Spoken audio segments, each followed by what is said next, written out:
Good morning and welcome to Nature Walk, the podcast that takes you on a journey through the fascinating world of wildlife and the environment.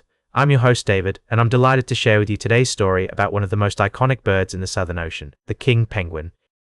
As we venture into the sub-Antarctic region, we find ourselves on Possession Island, a French territory midway between Antarctica and Madagascar, where a remarkable phenomenon has been observed. King penguins, recognizable by their brilliant yellow-orange feathers on their neck, have begun breeding about 19 days earlier than they did in 2000. This shift towards earlier breeding has resulted in a significant increase in chick survival rates, with 62% of chicks now surviving to maturity, up from 44% in 2000. But what's driving this change?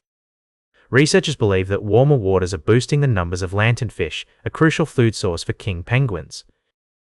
The penguins catch these small fish during their foraging trips to the polar front, an area where the mixing of warm and cold currents brings up nutrients that ramp up plankton growth. This earlier breeding gives the chicks more time to fatten up on fish before the long, hungry winter, resulting in fewer starving chicks. However, not all researchers are optimistic about the long-term prospects for king penguins. Some warn that this shift towards earlier breeding could eventually lead to a decline in the population if the polar front continues to retreat southwards, making it harder for the penguins to access their food sources. In fact, a previous study found that this population would decline in coming decades if the polar front continues to gradually shift south. Despite these concerns, other researchers see this as a rare win for a species that's often struggling to adapt to climate change.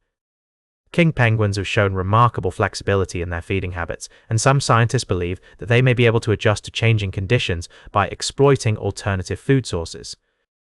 As we explore the complex relationships between king penguins, their environment, and the impacts of climate change, we're reminded of the delicate balance of ecosystems in the natural world. The story of the king penguin serves as a powerful reminder of the need for continued research and conservation efforts to protect these incredible creatures and the habitats they call home. We'll be right back with more fascinating stories from the natural world on Nature Walk.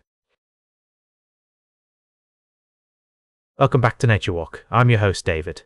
As we continue our journey through the natural world, we find ourselves in the midst of a seasonal transition. Spring is awakening in Yellowstone National Park, and with it, the emergence of one of North America's most iconic creatures, the grizzly bear. On March 9th, biologists in the northern part of the park reported their first grizzly bear sighting of the season. This magnificent animal was spotted scavenging on a bull bison carcass, a common sight as bears begin to emerge from their dens and scour the area for food. As we delve into the world of these incredible creatures, it's essential to remember that Yellowstone is home to two bear species, grizzly bears and black bears. The greater Yellowstone ecosystem is one of only a few areas south of Canada where both bear species coexist, making it a unique and fascinating place for wildlife enthusiasts. During the winter months, bears will wait out the cold in their dens, in a state called torpor, relying on stored fat reserves for energy. This adaptation allows them to survive the harsh winter conditions, and as spring arrives, they begin to build up their fat stores once more. As we explore the park, it's crucial to exercise common sense safety. Whether you're watching Old Faithful or hiking through the backcountry, it's essential to be aware of your surroundings and take necessary precautions. Carrying bear spray, making noise while hiking, and staying on maintained trails are just a few ways to minimize the risk of a bear encounter. And if you do encounter a bear, remember to stay calm, keep a safe distance, and never run. The emergence of grizzly bears from their dens is a significant event in Yellowstone, and this year's first sighting is right on schedule. Male grizzlies typically emerge in early March, while females with cubs will follow in April and early May. As we continue to explore the natural world, it's essential to respect these incredible creatures and their habitats. Welcome back to Nature Walk. I'm your host David. As we conclude our journey through the natural world today, I'd like to take you on a fascinating detour into the realm of human innovation and environmental problem solving.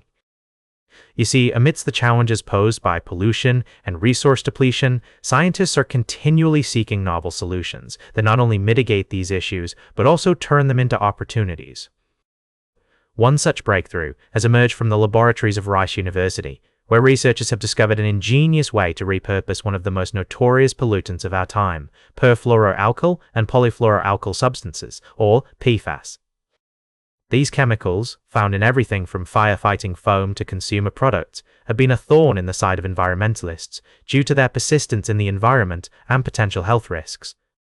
However, by thinking outside the box, the team led by Rice University has found a way to convert these problematic substances into a valuable resource. They've developed a method that utilizes the fluorine content in PFAS to extract lithium from high salinity brine pools. This process is not only remarkable for its creativity, but also for its potential impact on two significant environmental challenges: the disposal of PFAS and the increasing demand for lithium, a crucial component in batteries for electric vehicles and renewable energy systems. The scientists achieved this feat by first gathering PFAS-saturated granular activated carbon, a filtering material used to remove harmful chemicals from firefighting foam. Instead of treating this spent material as waste, they used it as an input in a novel extraction process. By heating the PFAS-soaked carbon scrap with very salty brine containing different elements to extremely high temperatures and then rapidly cooling it down, they were able to break apart the fluoride in the PFAS and bond it with positive ions in the brine, creating new compounds including lithium fluoride. What's more astounding is that this treatment transformed the PFAS-laden carbon into non-toxic waste, significantly reducing its environmental liability. The team was then able to recover a high percentage of lithium fluoride at 99% purity, which they incorporated into lithium-ion battery electrolytes. The results showed that batteries with the extracted lithium displayed higher and more consistent capacity, underscoring the potential of this method, not only for environmental remediation, but also for enhancing the performance of renewable energy technologies. This innovative approach highlights the importance of interdisciplinary research and out-of-the-box thinking in addressing some of humanity's most pressing challenges. By converting a pollutant into a valuable resource, scientists are demonstrating that even the most seemingly insurmountable problems can be turned into opportunities for growth and sustainability. As we wrap up today's Nature Walk, remember that innovation and nature are intricately linked.